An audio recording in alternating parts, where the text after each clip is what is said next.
მარტვილ სამეგრელოსთვის ისეთივე მნიშვნელობა აქვს, როგორც ფრანგთათვის რომს დასავლეთის რელიგიაში. წერდა გაზეთი ივერია 1878 წელს.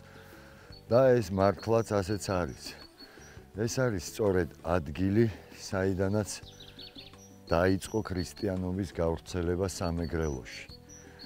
ლეგენდის მიხედვით, არა მარტო ლეგენდის, გარკვეულ ისტორიულ წყაროებშიც არის ამაზე მინიშნებები, როდესაც გაიგო ადგილობრივმა მოსახლეობამ ახალი რელიგიის შესახებ, ისინი გაიმართნენ ანდრია პირველწოდებულთან და სთხოვეს, რომ შემოსულიყო აქ და ეკადაგა ქრისტიანობა. ხოლო მანამდე ამ ადგილას იყო კერპი. კერპი იყო მუხის ხე, სადაც დედა ვალდებული იყო პირველი ვაჟი ამოსულიყო და შეეწირა. სწორედ ამ მუხის ადგილას არის ახლა ეს მე-7 და მე-10 საუკუნის ტაძრები და ერთ-ერთი ლეგენდის მიხედვით სწორედ საკურთხეველთან არის დარჩენილი იმ მუხის ფესვები.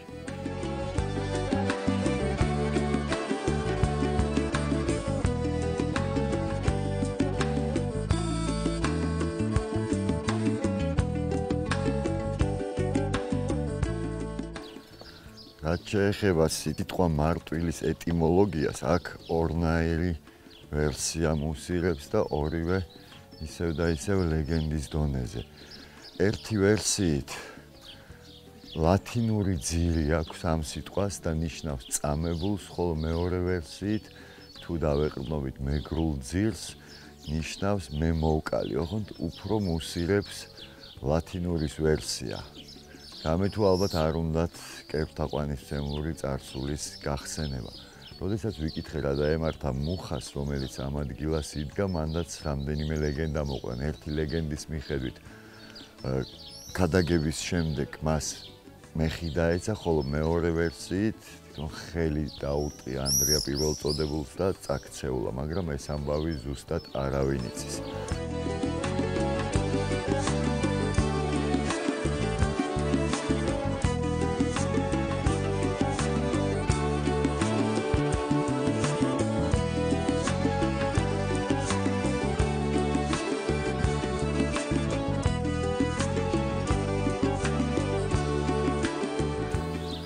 ჭყონი მეგრულად მუხას ნიშნავს. კერპთაყვანისმცემლობის პერიოდიდან ქურუმებსაც ჭყონდარებს ეძახდნენ და მერე უკვე მოგვიანებით ეპისკოპოსებს ჭყონდიდელი და ჭყონდიდელზე ალბათ ყველას გვახსენდება დიდი დავით მეფეს აღზრდელი და გადმოცემის მიხედვით სწორედ აი ამ კელიებში ცხოვრობდნენ ხოლმე, როდესაც ჩამოდიოდა თავის გამზრდელთან და ადგილობრივებს ხშირად უამაყიათ იმით, რომ სწორედ ამ ადგილიდან იმართებოდა საქართველოს ერთი პერიოდი.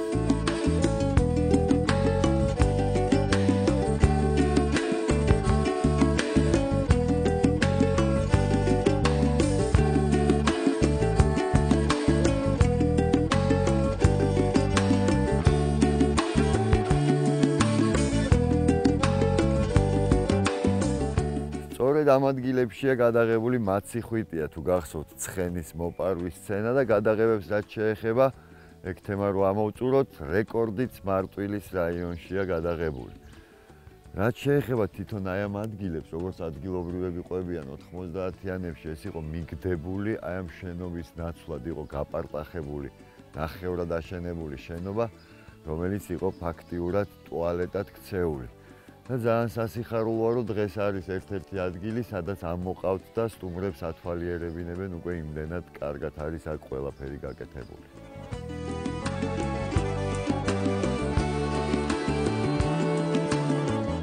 მივემართებით მარტვილის დაცული ტერიტორიებისკენ კანიონში.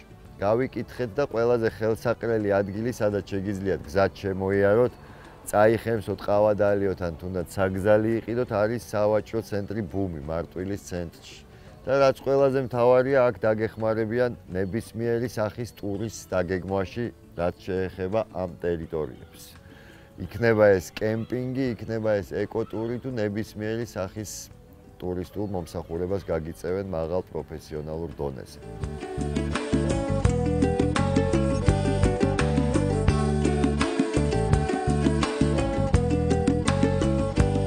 ეს ხეობა უკვე შედის მარტვილის დაცულ ტერიტორიებში. აქედან იწყება ეს ულამაზესი ხეობა.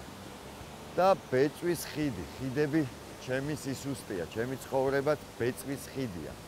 და ჰესი, რომელიც 1921 წელს არის აშენებული, უпростоრეთ 21 წელს დაიწყო მისი მშენებლობა და 28-ში გაუშვეს ექსპლუატაციაში. საინტერესო ისტორია აქვს, ადგილობრივი მოსახლეობა თავისი ხარჯებით ზოგს ოქრო გამოჰქონდა, ზოგს რაღაც ვერცხლის ჩანგლები და ასე შეაგროვა სოფელმა და ააშენეს ეს ჰესი, რომელიც თავის დროზე მთელ დასავლეთ საქართველოს ამარაგებდა ელექტროენერგიით.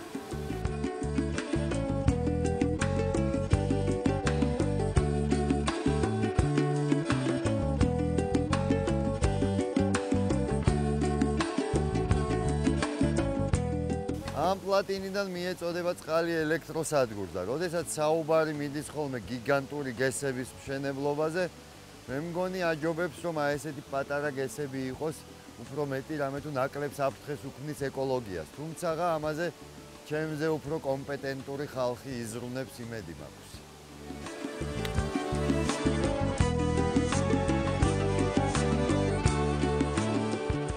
ჩვენ ახლა ვიმყოფებით დაცულ ტერიტორიებზე, სწორედ აქედან არის ერთ-ერთი მთავარი ჩასასვლელი კანიონში და ხედავთ აქ მოღობილ ადგილს. აქ ცოტა გაუგებრობას აქვს ადგილი.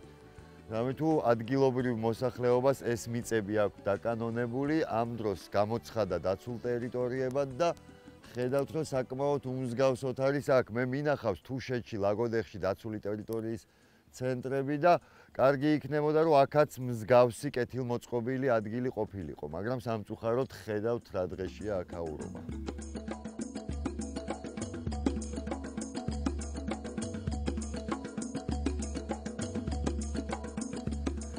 აბაშის წყალში ცივ კენჭებზე ფეხში შველამ თუ არიარე, კაპიკია სამეგრელოს ფასი. ფეხი ცველი უნდა გქონდეს თუ გინდათ კანიონის ნახვა. შევდივართ ახლა ნავით. აბაშის კანიონის ბუნების ძეგლი დაცული ტერიტორიები. ჩვენი მოგზაურობა ნავით იწყება.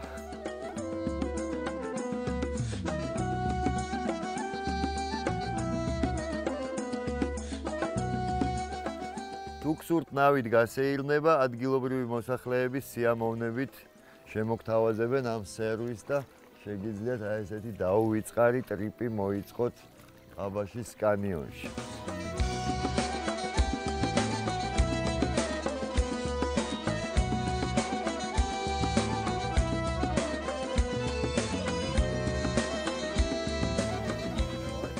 რეპტილიებიდან გვხვდება ტბის გომბეშო, მწვანე გომბეშო, სპილენძა, ანკარა და ჯერ კიდევ დასადგენია სხვა სახეობები. ფრინველებიდან შაშვი, ბოლოქანქარა, წყლის ბიგასი და ღამურების რამდენიმენაირი სახეობა. აი მიუახლოვდით ადგილს, საიდანაც ყველაზე კარგად ჩანს ერთ-ერთი არქეფაქტი.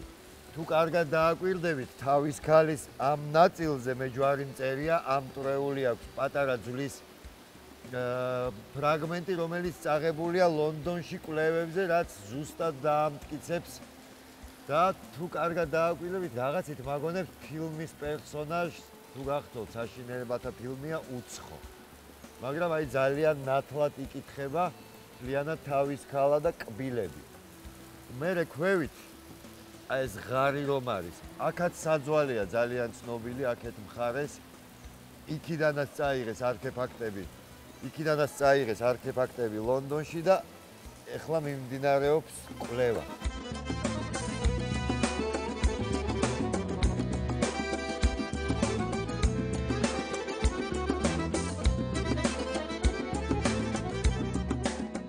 ცივი ქვების შემდეგ თბილი ქვიშა სასიამოვნოა. აქ ერთი სამალავი მაქვს, არ უთხრათ არავის. ზევით ასვლისას დავტოვე და ჩამოსვლისას მივაკითხე.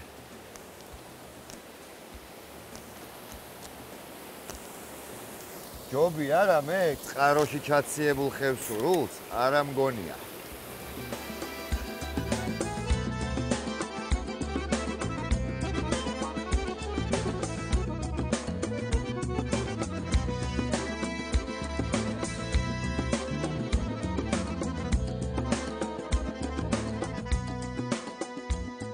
ამჟამად მიმდინარეობს კვლევა. ერთ-ერთი ვერსიით აბაშის ბუნებრივი დაცული ძეგლი არის მეზოზოური და პალეოგენური ხანების გადაკვეთაზე. ეს ზუსტად ის პერიოდია, როდესაც მოხდა გიგანტური ქვეწარმავლების გადაშენება და ძუძუმწოვრების და ფრინველების ხანის გაფურჩქნა.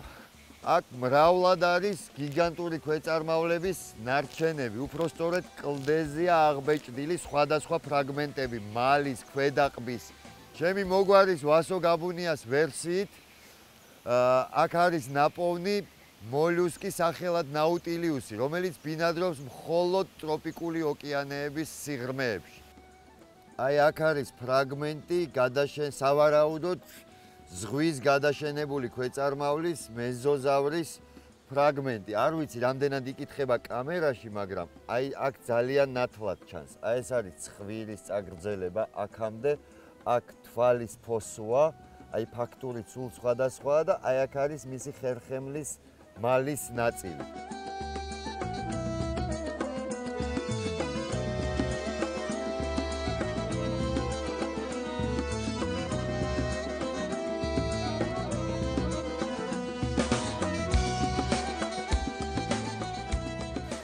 აი აქ არის ნაუტილიუსი. მასწავლეს რომ წყალი უნდა დაასხარო უკეთ გამოჩდეს.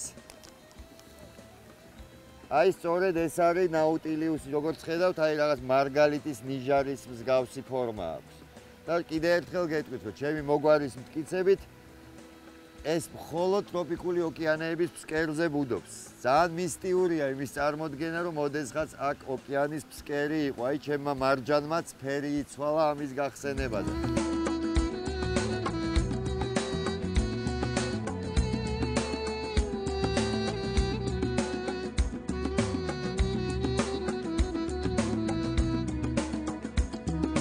აბაშის კანიონის ბუნების ძეგლი მდიდარია როგორც ჩანჩქერებით, ასევე კასტრული მღვიმეებით. ერთ-ერთი ჩანჩქერია ზემო დინებაში ტობის ჩანჩქერი, რომელიც გამოდის გამოქვაბულიდან. ამ გამოქვაბულის კვლევა წამოიწყო მეცნიერმა ოქრო ჯანაშვილმა, ღმერთმა ნათელში ამყოფოს. მისი სული სწორედ ამ კვლევების დროს გარდაიცვალა მოწყდა კლდეს. და სწორედ მის ჩანაწერებშია ასეთი ფრაზა, რომ ეს მღვიმეები 10 ტონის ცნობილ გამოქვაბულებთან არის საბავშვო ბაღი, ამას ჩემი სიტყვებით გადმოგცემ. უფრო ცოტა სხვანაირად წერია მის კვლევებში.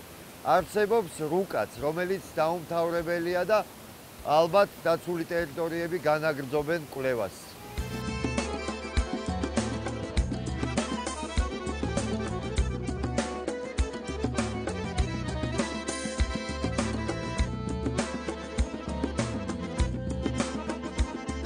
და ჩვენ ახლა ჩავდივართ ცნობილ დადიანების საბანაო ადგილას. ეს კიბეები არის იმდროინდელი და წარმომიდგენია როგორი დაცვა იყო ამ ადგილებში. გადმოცემის მიხედვით, როდესაც ისინი ჩადიოდნენ საბანაოდ, აი ეს პერიმეტრი იყო მინდვრიდან დაწყებული დაცული. რამე თუ მხოლოდ ამ ადგილით არის შესაძლებელი იქ მოხვედრა.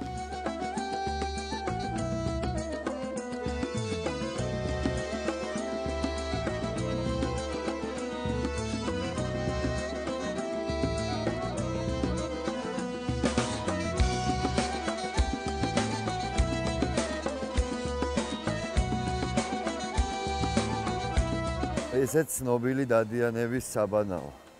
მართლაც რომ თავადური კი არა და მეფური ადგილია საბანაო თავის გადასახტომებით. რამდენიმე კალმახსაც უკიდე თვალი.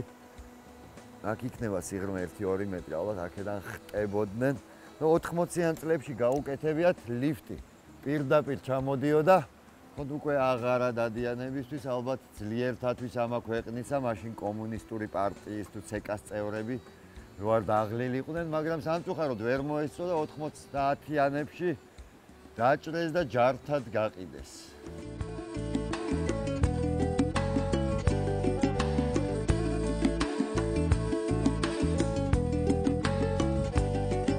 ერთ-ერთი ლეგენდის მიხედვით ქალაქ მარტვილს ოდესღაც ნაოღალევი ერქვა. ეს არ არის დაზუსტებული ვერსია, უბრალოდ ლეგენდაა.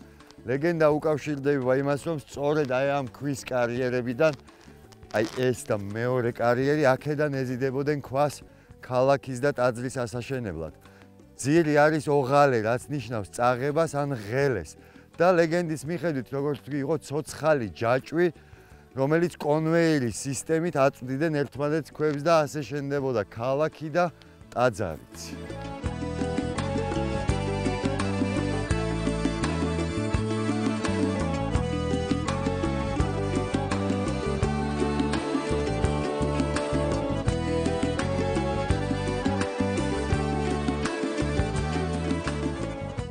ნამდვილად არ დაეწუნებათ დადიანებს გემოვნება გაბუნიასგან. ესეც მათი საშემოდგომო რეზიდენცია. ყოველი სეზონისთვის მათ ჰქონდათ სხვადასხვა რეზიდენციები. კერძოდ ეს სასახლე ლევან მეხუთე დადიანის მეფობის დროს აშენდა. მანამდეც ჰქონდათ აქ დადიანებს უფრო მოკრძალებული საცხოვრებელი, მაგრამ ლევანის დროს აი მან ასეთი სახე მიიღო საბოლოოდ. კომპლექსში შედის მარანი, ტაძარი და თავად სასახლე. არსებობს ხალხში ესეთი თქმულება, რომ ამ სასახლისთვის 100 წყვილი ხარკამეთში ეზიდებოდა საშენ მასალას. სამწუხაროდ ბოლშევიკების მოსვლის შემდეგ, როგორც გორდის, ასევე ეს სასახლე საერთოდ გაიძარცვა და მან პირვანდელი სახე დაკარგა. მხოლოდ მოგვიანებით მოხდა მისი რესტავრირება.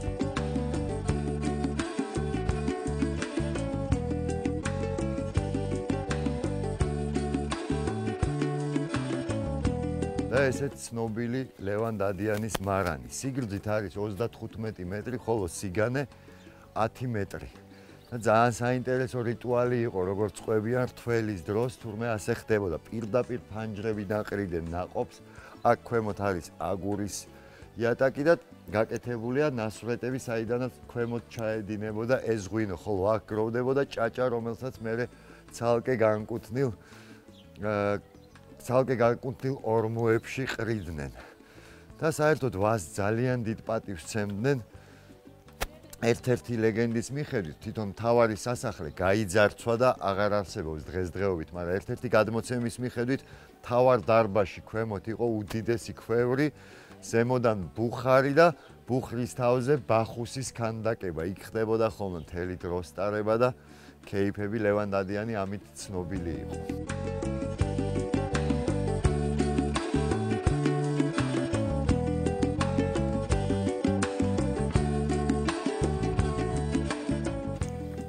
ბზის და ჭადრების ულამაზესი ხეივანი, ვისარ უსეირნია აქ, წარმომიდგენია რა ხდებოდა აქ თავის დროზე.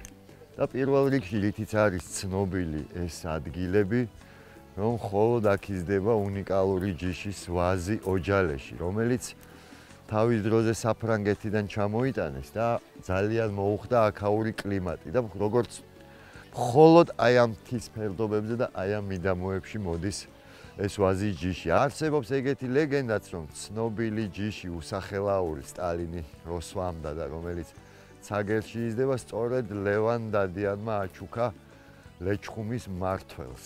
ეს ამბავი ცაგერლებს არ ესიამოვნებათ, მაგრამ მე ვთქვი, რომ ლეგენდის მიხედვით შეიძლება პირიქითაც მოხდა, კაცმა არ იცის.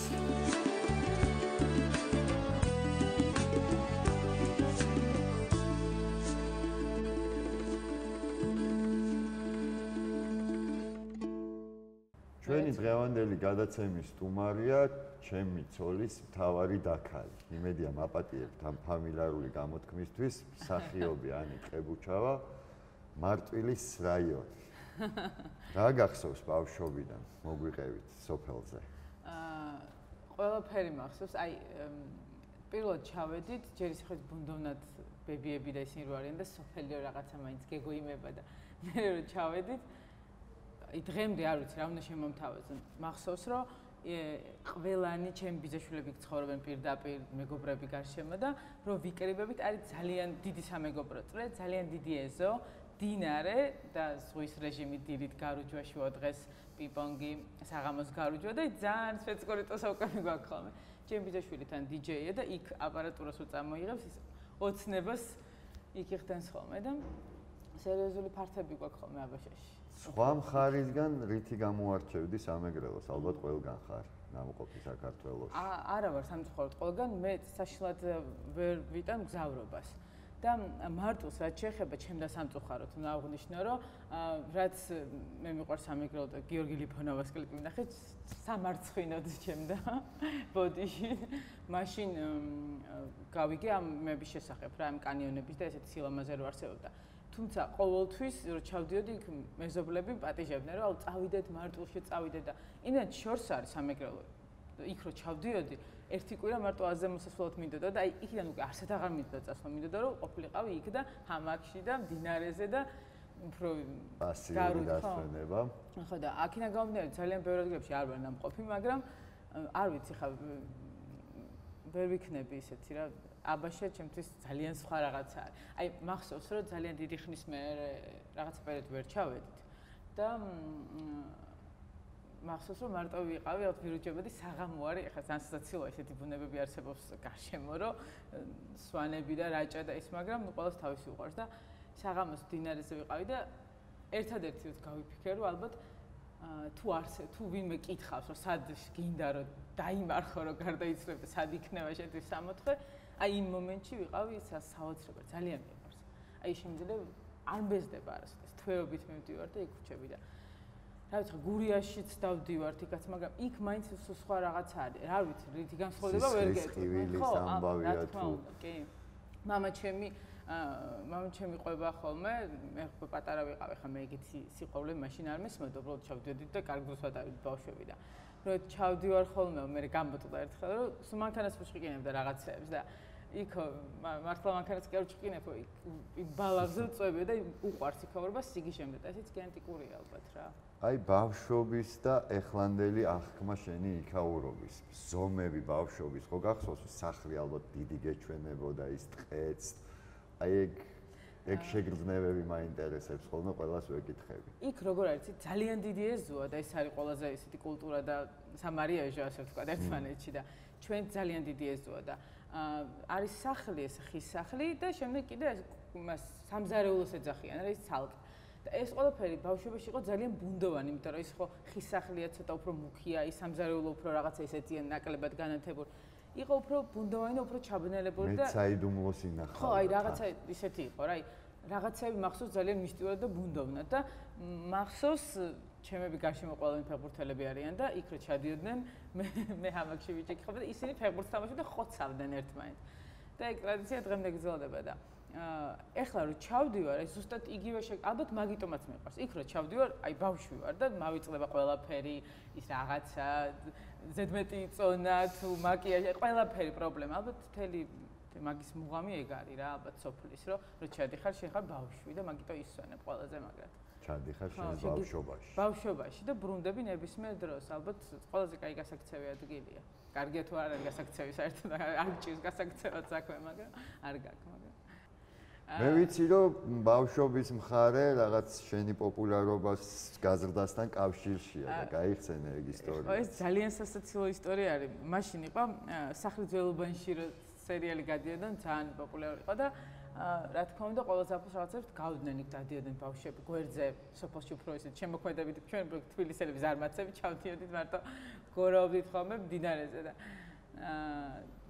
მიდიოდნენ მოდიოდნენ მე ბავშვებიდან ცოტა ისეთი ვიყავი აი რაღაცა ის ჩემი სამეგობრო წრე უფრო მაგმა ყოფილა და ეს ყველაფერს მოდება არ მიყვარდა და ნუ როგორც იქნა გავედით გავარღვიეთ მოგეთ ეს ჩვენი სოფლის საზღვრები და აღმოჩნდა რომ გავენ ამ რაღაც ნაწყვეტებს და ცეკვავენ და რაღაცა ნომრ და მე იყიდებოდა ბილეთები და მოდიოდნენ ეს ისინი მშობლები ბებიები და რაღაც ძალიან მაგარი იყო ხატული თვით შემოქმედება იმ წლებში ასე ერქვა ხოლმე მსგავს კი და ძალიან მაგარი იყო და რაღაც ჩვენ ნომრები ქონდა და ჩვენ ბიძაშვილს და ეს რაღაც სახტუნაოთი როითა მიკროფონები იყო და რაღაც ძალიან სასაცილო იმერულ ესკიზებში რო ამბობ ხო და 80 თეთრი და კიდე მანათი რო შეაგროვებენ აი დაახლოებით ეგეთი იყო და ძალიან ვერ ხვდები რა პოპულარობა რა რითი მოვიდა იცი რომ გაფუჭდა ის კასეტა ჩაიხვია თუ რაღაცა რადგან ჰქონდა ცეკვა დადგმული და ესეთი თავარი ნომერი და ჩარტეს სხვა და მოვიდნენ იქ პანიკით რომ აი მე დედა და რაღაცა ეს მოხდა და ჩარტეს სხვა რაღაცა და იმასაც ვიცეკვეთ და ეს ხე ჩვეულებრივი რაღაცა იყო თუ ოდნავ რაღაცას მენა და ეს იყო რაღაცა გადარჩენის სტოლფას და მე მახსოვს რომ ველოსიპედით რომ აკატავდნენ მე ველოსიპედით არ ვიცი იმიტომ რომ ერთხელ თხრილში გადავარდი იგივე აბაშაში და იმის მე არ მომეწონა ის ფეხზე რაღაცები რომ მეტკინა და იმის მე არ ვეკარებოდი და იქ რო გავივლიდი, მახსოვს რომ გამოდიოდნენ და ყველანი ისეთი პოპულარული ბავშვი რო ვიყავი და ბობო ჩემს რო ეუბნებოდნენ მე რომ როდის ჩამოდი შენი შვილი და მე იქ რაღაცა სიყვარულები და ესეთი პაკლონიკები და რაღაც თავისთავად სასაცილო ისტორიები პოპულარული. შორის ყველა დიდი თეატრალური მოღვაწის ცხოვრება აი ასე იწყებოდა, ყველა იხსენებს ხოლმე ბავშვობაში სოფლის თუ იმაში როგორ დგავდნენ რაღაცეებს. ხო, იქ ხარ, არ გიყურებს ვინც თქვა რაღაცნაირად შეგაფასებს რა ისეთი ხარ რა, თავისუფალი გიჟი ხარ, ნებისმიერ ასაკში რაც გინდა ქენ. ძალიან მაგიტო აი სოფელი ძალიან მაგარია. და უცნაური აი თანამედროვე დროს რატო არ ხდება ეგ ამბავი, რომ ერთადერთი ისეთი გართობაა, რასაც პრინციპში არ ჭირდება დიდი მატერიალური შესაძლებლობები და ეს წრეები, რაღაცეები რომ გაკეთდეს ისევ ჩამოყალიბდეს სოფლებში ძალიან კარგი იქნებოდა. ეს ისე ლირიული გადახვევა. ხო, არა, კიდე ბევრი რაღაცა იქნებოდა ძალიან კარგი. ჯერ სოფლებში რომ წრეები იქიდან გამომდინარე რომ ყველა მოდის, ყველა ცდილობს რომ თბილისში წამოვიდეს. მაგაზე ვლაპარაკობთ და სხვებმა ილაპარაკონ. არავინ არ არის წრეების არც მაყურებელი დარჩა და არც ის სამწუხაროდ. მაინც მეტნაკლებად ყველა ცდილობს რომ აქ წამოვიდეს. იმიტომ რომ მეც რო ჩავდივარ, ვფიქრობ რომ აი ვის თქვა ის მე ბავშვებიც ისინიც ყველანი ხო აქ მოდიან ხოლმე. მაგრამ ნუ მე იმედი მაქვს, მე ძალიან დიდი იმედი მაქვს, რომ მეც რაღაც გარკვეულსაკში უფრო დიდ დროს დავუთმობ და ჩავალ და ამით რაღაცნაირად კიდე. მეც დიდი იმედი მაქვს და ისიც არ მინდა რომ წინასაარჩევნო იმას დაემსგავსოს და ვილაპარაკოთ პრობლემატიკაზე და გზების ძიებაზე, ამაზე. ეს არის პრობლემა, თავი არის რაღაცა რაც გვაქვს სურვილი და გვიყვარს და ეგ მე თვითონ თავისთავად მოგმაშვება რა. მარტვილში შენი არ იყოს, მეც პირველად ვიმოგზაური და ძალიან დიდი შთაბეჭდილება დატოვა კანიონზე. საოცრებაა. მოყევი თქვენი პირველი ვიზიტის დრო რა ხდება. ესე იგი, სულ ხო ვამბობ რომ მებატიჟებოდნენ და ცოტა ისეთი იყო, რომ ერთხელ გავრისკე და წავიდე ძალიან სისურველი ვქენი, ესე სადღაც ვიყავ, ხარ ვიტყვი სად, იმიტომ რომ ცუდი რეკლამა გამომე იმ ადგილის. ხო და მეორჯერ აღარ წავედი მოკლედ, იმიტომ რომ ის მაინც ჩემი მდინარე და ჩემი სახლი და ჩემი ეზო მერჩივნა და შარშან წინ ზღვიდან წამოვიდით, მოკლედ დამოვიარეთ მე და უკვე ჩემი მეუღლეთ, ჩემი მეგობრებთან ერთად და ნუ რაღაცა ამინდები არ ვარგო და ვერ მივხვდი რა შემეთავაზებინ ამ ადამიანებისთვის რითი წარმომეჩინა ჩემი კუთხე და ჩახოხბილი და გოზინაყები და რაღაცები ის ხო ძალიან ყველაფერი ნიგვზით კეთდება და ყველაფერი მოგვართვეს და ჭამეთ, მე გადავწყვიტეთ რომ რაღაცა კულტურასაც მიგვეხედა და მაშინ თქვეს რომ წავიდეთ ამ მარტვილში. აღმოჩნდა რომ ძალიან ახლოს არის. აი 35 წუთში ვიყავით იქვე რა, ველოსიპედებით თუ გადაისეინებ და გაიქო ძალიან ხოჭია ველოსიპედი და რო ნახე, ეს იყო რაღაცა, აი არ ველოდი, მართლა ველოდი, ხა იქ იმიტომ რომ კლიპში რომ აქ ნანახი, იქ მაინც რაღაცა მეგონა რომ ცოტა სხვა ადგილებიც არის და მაინც მონტაჟი რა ხო? აი და სურათიც ვნახე, იქამდე ვიღაცა სურათ შემედახალმა დამიდო, რომ ესეთი რაღაცა თუ ხდებაო შენთანო, რატო არ გვაჩვენე? ამას გვიმალავდიო. და რო ვნახე, აი არ ვიცი, მე ფილმში მეგონა ჩემი თავი, თუ რა შეიძლება შეადარაგეთ. მეგონა რომ სადღაც აი ძალიან, ხო ეს ჰოლივუდი და რაღაცები ესეთი გვიყვარს, იქაური ბუნება და იქაური აი მეგონა რომ სადღაც რა დისკავერის რომელიღაცა ეს გადაცემები, აი საოცრება იყო. თან არ იყო მეტნაკლებად ბევრი ხალხი იყო, მაგრამ ცოტა ჟიჟღავდა და ძალიან ისიც არ იყო რა, ბევრი ხალხი არ იყო და შეგვიყვანა იმ ადამიანმა წყნა არა ჩვიდად. ადრე ამბობდნენ რომ ძალიან ბევრი ისინი ქვეწარმავლები არიანო და მე ვერაფერი ვერ ვნახე, გადასარევი. აი საოცრ. ოღონდ იქ ბუნებაში თემებში მე როგორც ამბობენ რომ ძალიან მაგარიაო და ჩვენი გადაღების მე რომ ითხრეს. იქ ხა ვეღარ გავრისკეთ. ის ძვლები ნახე პრეისტორიული ცხოველების, დინოზავრების თუ. ძვლები არ მინახავს, არ ვიცი, ის არავის არ უნახავს ჩემთვის. ის ვნახე რაღაცა თავის ქალაც რო გავს ვითომეს რაღაცა ხო. ჩანჩქერი რო გადმოდის და. ო აი წამოგწდა ვითომო თუ. ვითომარი თუ შენი წარმოსახვის ამბავია სანამ ჩამოვა მასალები ხო ატკეჩეს და წაიღეს, ჩამოიტანენ უკვე დადებულ ექსპერტიზას, ხო და მანამდე აი უკვე მაგაზია, შენ როგორც კი. მე სულ ამბობ, რომ მთელი დასაწყისი სამეგრელოდან მოდის. ჩემთვის ძალიან საინტერესო ინფორმაცია იქნება და ესეთი რა, მომგებიანი მე მომწონს. სამზარეულოს რო არ გადავწყვეტ მე გრულს, შანსი არ არის, რა სიტყვი. ხო ასოცირდება ძალიან ცხარეებთან. მე არ მოყვარს ძალიან ცხარე, ხა მე ჩვეულებრივ თბილისელი ბიძაშვილი მეგობრები, ისინი მყავს მეგრელები, რომლებიც ესე ჩვეულებრივად ჭამენ ამ წარეწიწაკებს, კარგად ჩაახრამუნებ ხოლმე სალატასთან ერთად. საიდან მოდის ეგ ამბავი, იცი? მათი სიმწარისადმი მიდრეკილება. სიმწარისადმი მე მგონი ის მალარიის და იმების ხო ეს კოღუები, ეს კოღუები ცალკე თემაა, რომელიც ჩემი სახლი არის ზუსტად ზანის მდინარე ჩამოდის, აი ჩემი ჭიშკრიდან რომ გადიხარ, გზის პირას გადახვა და უკვე ზანაა. და იმის იქით ოდნავ მინდორს გაივლი და მე აბაშაა და ეს მდინარე და კოღოები მთელი ბავშვობა ესე პრინცესასავით, აი მე ბებია ჩემი გდევს ბავშვობიდან ვუალი კოღოებს. აი 100 კაცი რო იყოს და ერთი რო იყოს, ისიც მე მკმეს ის კოღო. და ცოტა მაგხრი ბავშვობაში თან ბავშვობაში კოშმარულად უფრო გახამერც რა დაიწყებს, აი ეგ არის საშინელება და ბებია ჩემი ბებიჩი მოკონდა ხოლმე ისინი რა ქვია დიდი მარლები და ესე ყველანი შეფუთულები ვიყავით იმასავით პრინცესასები და ალბათ ხო მაქედან მოდის ეს სიცხარე სამზარეულოდან გადავედით კოღოებზე. კოღოებზე ხო დაუბრუნდები, იმიტომ რომ კოღოების ადილი არ მე რამე კოღოების კერძს აკეთებ განსაკუთრებით. არა, ყველაფერს გემრიელად ვაკეთებ, ღომიც გავაკეთე, ეხლა გადავედით ცალკე მე ჩემი მეუღლე, ძალიან მარტივია, არაფერი არ არის, თავარია იცოდე და ის გემოქონდეს რა რაღაცა თავის რა. და მეგრული იმპროვიზაციის უნარი. კი, ეგ რა თქმა უნდა რა და ის თავის უნელების ამბავია საოცრება. ეგ არის ალბათ მაგათი მრავალფეროვნების მთელი ისა რა. ხო, ეკლექტიკა, ჯამრთელი პროდუქტი თვითონ და მეგრული იმპროვიზაცია. და ბავშვობაში რა იყო მაგათი რომ მოვდიოდით აუცილებლად ყველა წინ თქვათ მეზობლები იყვნენ კუცები გვერდზე ისნოდი ყველა გვატანდა დიდ ძალიან მაგარ ხაჭაპურს. იქაც ხო პატიჟებდა რომ ჩავდეთ, მაგრამ რომ მოდიხარ იმას ვაფშე სხვა გემო გზაში რა ჭამ იმ გემრიელ ხაჭაპურს და გაცხელებულს ჩაისთან. ეგ ყო ძალიან მაგარი. ნუ სულგუსაც და ქათმებსაც და ესე ყრიან ხოლმე ქათმებს. და თვით ძალიან ჩეულებრივი რაღაცაა ჩვენ რომ მივდივართ და ის რა.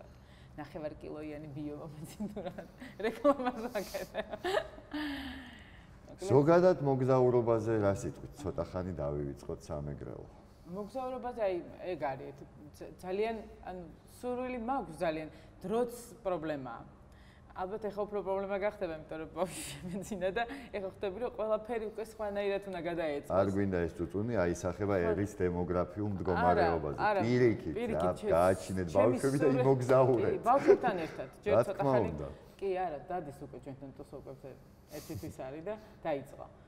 მაგრამ რაც ანუ ხო ერთი არის გურია, სამეგრელო, ძალიან ცოტა ადგილებში ვარ ნამყოფი. ეს ექსკურსიებით თუ სადღაც მოხვდებოდით და რაღაცა რამოდენიმე წელი მეგობრებმა დავიწყეთ რაღაცების ტაძრების დათვალიერება, მიმოლოცვა თუ რაღაცა მე კეიპში რო გადადის უკვე და მე მარტო რომ მოდი აქვე შევწოწვანით რომ გადადის აქვე სადღაც წნეჩიან კოჯორში. აი ესე ამ დონეზე და ჯერ ვერ გავრისკი. აი სვანეთში მინდა სულ და სულ ველოდებოდი რომ როცა გადავწყვიტეთ მე და ჩემო მეგობრებმა, მაშინ თქვა რომ აუ ხო იქ ზებზე ხვდებიანო და კურდავენო, რა უნდა კაი კურდათ ჩვენ სტუდენტები ვიყავით, მაგრამ ეხლა ნენელა დაალაგდა და მეც იმედი მაქვს რომ რაღაცნაირად ჩამოვყალიბდებით და მე ესე დიდი ოჯახი რო ვიქნებით მე, დიდი მანქანით, ბიბლით, ძაღლი რო უკან თავს გამახავს და მოვაგვარებ მაგ ყველაფერს. რეკლამის სცენა იყო რაღაც. ძაღლი, ოჯახი, ბავშვი. ხო, იდეალური ოჯახი ეგრე წარმოგიდგენია, რომ რამოდენიმე ბავშვი უკან ძაღლიც რო და ცოტა დიდი ფურგონის სტილში მანქანები და შემოქმედებით ასპარეზზე რა ხდება? შემოქმედებით ასპარეზზე რაც ჩემი ცოლის დაქალები დამემართა, იმის მერე ძირითად დროს უფრო სერიალი იკავებს. რაღაცა ისეთი რაღაცები არის, მაგრამ ალბათ ნაკლებად მნიშვნელოვანი უფრო მოკლე ისეთი პროექტი და შენთვის ალბათ ნაკლებად პოპულარული, ნაკლებად შემოსავლიანი, მაგრამ ძირითადად ჩემი ცოლის დაქალები და ნუ სამწუხაროდ არ არის თეატრი, მაგრამ ალბათ მე ვფიქრობ რომ რაღაცა აი ჩემ ვიღაცებთან ხო ხდება რომ აი რაღაცები დაალაგებული იქ და კიდევ ბონუს ესე ელოდები ხოლმე. ჩემთან ესე არ ხდება. თუ რაღაცა ბონუსია, მაშინ რაც მაქვს, იმას აკლდება. ეს ყველაფერს ეხება, თანხასაც, შემოქმედებასაც, საერთოდ ყველაფერს და ალბათ ესეც რაღაცა ის არის რა. საკანონმდებლო კაპიტალები. ეგეც შენს წარმოდგენებშია. ასე. შეიძლება ხო არ ვიცი. ჯერჯერობით ეს არის სერიალი და ძალიან მიყვარს და ძალიან დიდი თავიდან ფიქრობ თეატრის მსახიობად ვითვლებოდი რომ მოვედი ახლა, იმიტომ რომ უფრო გიოსთან დავიწყოთ ეს ყველაფერი და ფილმიდან, ჯამა და სექსიდან. და უფრო წარმოდგენა გაქვს რომ სერიალი და ყოველდღიური და უკვე სამსახურში რო გადადის, გეშინია არ გაუთამამდი ამ ყველაფერს. მაგრამ შეიძლება ცოტა გვიან ახლა აღმოვაჩინე რომ არ შეიძლება რომ გაუთამო. არა, ეგ ესეთია კანონია, არაფერს არ უნდა გაუთამამდე თუ გინდა რომ დაკავებული იყოს საერთოდ ეს ქართველებმა დავიმახსოვროთ. და არ უნდა არსებობდეს მე მგონი შტატები, რომ შტატში ჯაჯდები და მე გაიბრინძებიან რაღაცნაირად და კმაყოფილები რო ვარ და ზარმაცები. ეგ არ უნდა. კმაყოფილებას არ უნდა მივეცეთ არასოდეს. არაფერში. ხო და ეს სერიალი არის ის საშუალება, იცი, ძალიან კარგი. ძალიან ბევრი დრო გაქვს იმისი, რომ შენი თავი ბევრნაირად აჩვენო და შენ თვითონ ბევრნაირად სადო. ხო. და შედეგი ნახო. ძალიან იშვიათად გამოდის, ეს არ არის ადვილი.